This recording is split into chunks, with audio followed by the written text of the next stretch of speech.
कौन था अनिल दुजाना? कैसे बना इतना बड़ा अपराधी? कैसे शुरू हुआ अपराध का सिलसिला? उत्तर प्रदेश के मुख्यमंत्री ने विधानसभा में माफिया और गुंडा तत्वों को मिट्टी में मिलाने की कसम क्या खाई, अपराधियों की मानो शामत ही आ गई।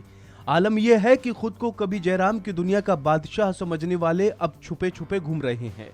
लेकिन 4 मई को यूपी एसटीएफ को उस वक्त बड़ी सफलता मिली जब उन्होंने दिल्ली एनसीआर में आतंक का पर्याय बन चुके गैंगस्टर अनिल दुजाना को मुठभेड़ में ढेर कर दिया। आपको बता दें कि कभी दूसरे गैंगस्टरों के लिए काम करने वाले अनिल दुजाना का क्राइम ग्राफ इतनी तेजी से बढ़ा कि उसने पूरे पश्चिमी उत्तर प्रदेश में अपना नेटवर्क खड़ा कर दिया था।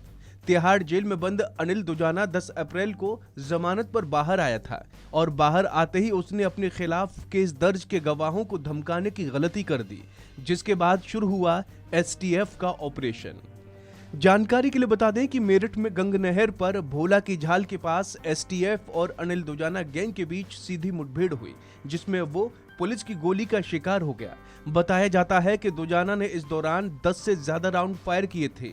बता दें कि दिल्ली एनसीआर के शहरों में दुजाना के खिलाफ कई गंभीर केस दर्ज थे। दिल्ली पुलिस की क्राइम ब्रांच ने जनवरी 2022 में उसको गिरफ्तार कर लिया था। वो 10 अप्रैल को दिल्ली की मंडोली जेल से जमानत पर छूटा था। खबरों की माने तो बादलपुर थाने के दुजाना गांव के अनिल की आपराधिक शुरुआत कुख्यात गैंगस्टर सुंदर भाटी के शूटर के रूप में हुई थी। वो सुंदर के लिए अवैध सरिये का काम देखता था। हालांकि तुनक मिजाज दुजाना जल्द ही सुंदर भाटी गैंग से अलग हो गया। इसके बाद उसने अपना गैंग खड़ा करना शुरू कर दिया। सुंदर भाटी के विरोधी गैंगस्टर रणदीप भाटी और उसके भांजे अमित कसाना से दुजाना ने हाथ मिला लिया। साल 2004 में सुंदर भाटी ने जिला पंचायत अध्यक्ष बन चुके नरेश भाटी की हत्या कर दी। नरेश भाटी की मौत के बाद दुजाना ने गिरोह की कमान अपने हाथ में ले ली थी। दुजाना को साथ लेकर नरेश के भाई रणदीप और भांजे अमित कसाना ने बदला लेने की योजना बनाई। नवंबर 2011 की बात है जब साहेबाबाद स्थित भोपुरा में सुंदर भाटी के साले की शादी थी। इसी शादी समारोह में दुजाना की गैंग ने कहर बरपाया था। दुजाना ने रणदीप और कसाना के साथ शादी समारोह में AK-47 से ताबड़तोड़ फायरिंग की थी। इस शूट आउट में 3 लोग मारे गए, लेकिन सुंदर भाटी बच निकला था। खबरों की माने तो ग्रेटर नोएडा में डाबरा गांव का रहने वाला योगेश भी पहले रणदीप भाटी के लिए काम करता था। हालांकि फैक्ट्री में ठेका लेने पर उसका रणदीप के भाई कुलबीर भाटी से झगड़ा हो गया। इसके बाद योगेश ने अनिल दुजाना के साथ काम करना शुरू कर दिया। योगेश की बुआ बागपत के गेटोरा गांव की है। उसने बुआ की गांव में ही रिश्तेदारी में पूजा से अनिल दुजाना की शादी की बात चलाई। पूजा के पिता लीलू की गांव के ही राजू पहलवान से जमीन के विवाद में रंजिश थी।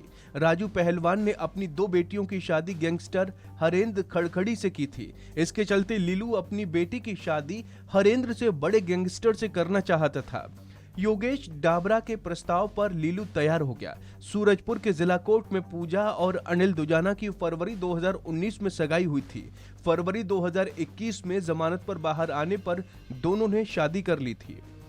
जनवरी 2022 में दिल्ली के चिल्ला गांव में गिरफ्तारी के बाद दुजाना तिहाड़ जेल चला गया था। आधिकारिक सूत्रों के अनुसार गिरफ्तारी से पहले ही उसने पूजा को जयपुर शिफ्ट कर दिया था। 10 अप्रैल को जमानत पर छूटने के बाद वो पूजा और 6 महीने की बेटी के पास जयपुर चला गया था। हत्या के एक मामले में जल्द ही कोर्ट से दुजाना पर फैसला आना था। इसके चलते उसने मामले में गवाहों को धमकाना शुरू कर दिया था। इन 2 मामलों की 20 अप्रैल को सूरजपुर और 27 अप्रैल को दादरी थाने में उसके खिलाफ केस दर्ज किया गया था। इसके बाद से पुलिस और एसटीएफ की टीमें उसे तलाश कर रही थीं। फिलहाल इस खबर में इतना ही। बाकी अन्य अपडेट्स के लिए देखते रहिए वन इंडिया हिंदी।